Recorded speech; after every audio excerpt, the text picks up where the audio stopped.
तर असं हे फूल असतं केळफूल आणि त्याला ही सगळी अशी वरून हे पूर्ण कवर असतं आणि ह्या कवरच्या आतमध्ये ही सगळी फुलं अशी असतात. तर ही फुलं काढून घेतली मी आता आणि हे मी बाजूला केलं सगळे कवर्सचे आणि हे आता हे नंतर आपण कापून घ्यायचं आणि ही फुलं आपण अशी पूर्ण अशी तोडून साफ करून घ्यायची. तर ही साफ करताना थोडंसं प्रेस केलं थोडंसं का मग हे त्याच्यामधला हा जो जाड थोडीशी ही काठी असते ही आणि हे जे आहे व्हाईट कलरचं एक असतं त्याच्यात नाही आहे ते, तर फक्त आपण तेवढंच हे केलं आहे कारण हे जरा कोवळं आहे मला वाटतं. हा आहे पण खूप लहान आहे.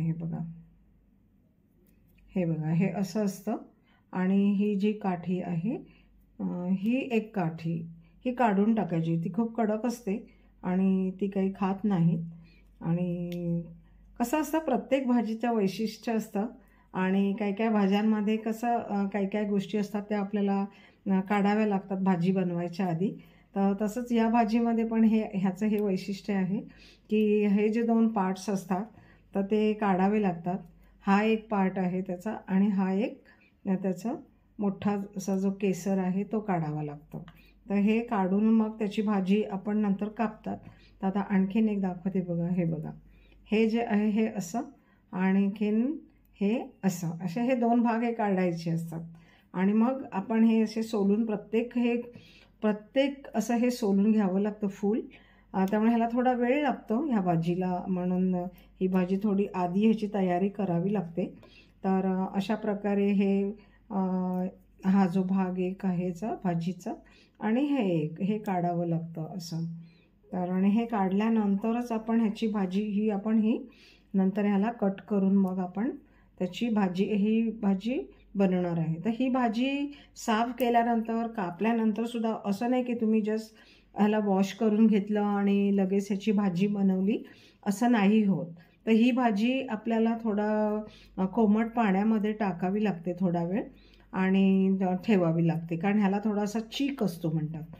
एक प्रकारचा थोडासा एक दर्प असतो एक चीक असतो तर तो थोडासा काढून टाकावा लागतो आणि तो जावा म्हणून थोडंसं कोमट पाण्यात ह्याला टाकून ठेवतात आणि मग नंतर एक 5-10 मिनिटांनी नंतर ते काढून घेतात ती भाजी आणि मग त्याची भाजीची पुढची प्रिपरेशन असते ती सुरू होते.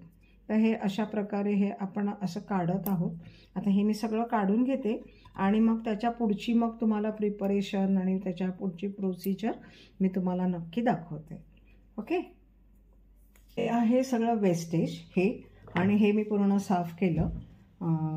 त्याची ती फुलं पूर्ण मी साफ केलेली आहेत आता आणि ही फुलं आणि आता हे आपण असं कापून घ्यायचं व्यवस्थित आणि मी पाणी घेणार आहे आणि कापल्यावर ह्याला लगेच पाण्यात टाकायचं असतं कारण हे जर पाण्यात नाही टाकलं तर हे काळं पडतं. तर म्हणून हे असं कापायची भाजी ही आणि पाण्यात टाकायची. ओके. तर मी तुम्हाला दाखवते आता मी कशी कापते ती भाजी. ओके. तर आता हे आपण वेस्ट टाकून देऊ आणि ही आहे ती भाजी आहे पूर्ण. तर भाजी कापायच्या आधी ही सगळी अशी एकत्र करतात ही अशी थोडी एकत्र करून घेतात अशी करतात आणि मग ही अशी कट करतात बारीक.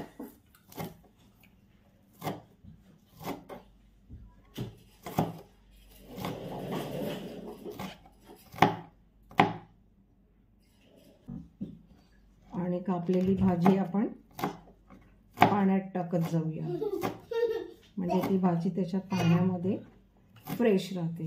आता ही जी भाजी आहे ती मी या पाण्यामध्ये टाकून देते अशी. तर अशी मी सगळी ही भाजी ह्या पाण्यात टाकून घेते आणि सगळी भाजी मी कापून घेते आणि मग तुम्हाला दाखवते. मी ही भाजी शिजून घेतली थोडी तेल वगैरे टाकून सगळे मसाले टाकून शिजवून घेतली बारीक गॅसवर आणि मी ह्यात पाणी बिलकुल टाकलं नव्हतं आणि आता खोबरं टाकलेलं आहे आणि कोथिंबीर नंतर गार्निश करणार. तर आता हे खोबरं टाकून थोडं मिक्स करणार आणि मग त्याच्यानंतर ही थोडी बारीक गॅसवर एक 5 मिनटं ठेवून देणार आणि मग त्याच्यानंतर वरून परत आपण पाहिजे तर गार्निशिंगसाठी ओलं खोबरं आणि कोथिंबीर वगैरे गार्निश करून आपण सर्व करू शकतो. आणि खूप सारा मोठा ब्लॉग होऊ नये आणि माझा काही किचनचा ब्लॉग नाही आहे, पण केवळ मी ही भाजी आपल्या इंडियात नेहमी बनवतो आणि मी इथे बनवली आणि लोकाग्रहासह हा मी व्हिडिओ बनवला आहे तुमच्या सगळ्यांसाठी. तर होप तुम्हाला हा आवडेल आणि तुमच्या कमेंट्समध्ये तुम्ही सांगा तुम्हाला कशी वाटली आणि माझं काही चुकलं असेल किंवा मला आणि काही त्याच्यात ॲडिशन्स करायचं असेल त्या भाजीमध्ये वगैरे तर नक्की सांगा. So thank you so much.